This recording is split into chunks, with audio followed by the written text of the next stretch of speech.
This is the Lone Crater YouTube. We hope this video helps. In this video, I will explain how to make canned Lima beans taste good. First, drain and rinse your canned Lima beans very well under cold water. This removes extra sodium and that canned flavor. Next, in a skillet, melt 2 tablespoons of butter or heat 2 tablespoons of olive oil. Sauté 1/2 cup of diced onion and 2 cloves of minced garlic until fragrant and softened. This builds a flavorful base. Now let's add some serious flavor. Stir in about 1/4 cup of cooked, crumbled bacon or diced ham to the sautéed aromatics.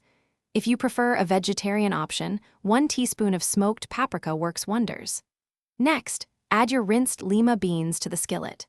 Season with 1/2 teaspoon of dried thyme, 1 bay leaf, and a pinch of red pepper flakes for a little kick. To really meld those flavors, it's time to simmer.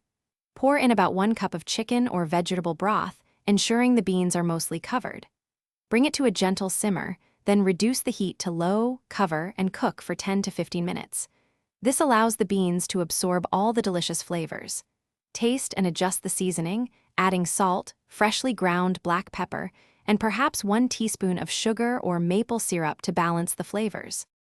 Almost ready to enjoy? Just before serving, remove the bay leaf. Stir in 2 tablespoons of fresh, chopped parsley or chives for a burst of freshness. For an extra creamy texture and rich flavor, you can swirl in 1 tablespoon of butter or a splash of heavy cream. Serve your delicious Lima beans warm as a fantastic side dish. Enjoy. Thanks for watching. Consider subscribing if we helped you.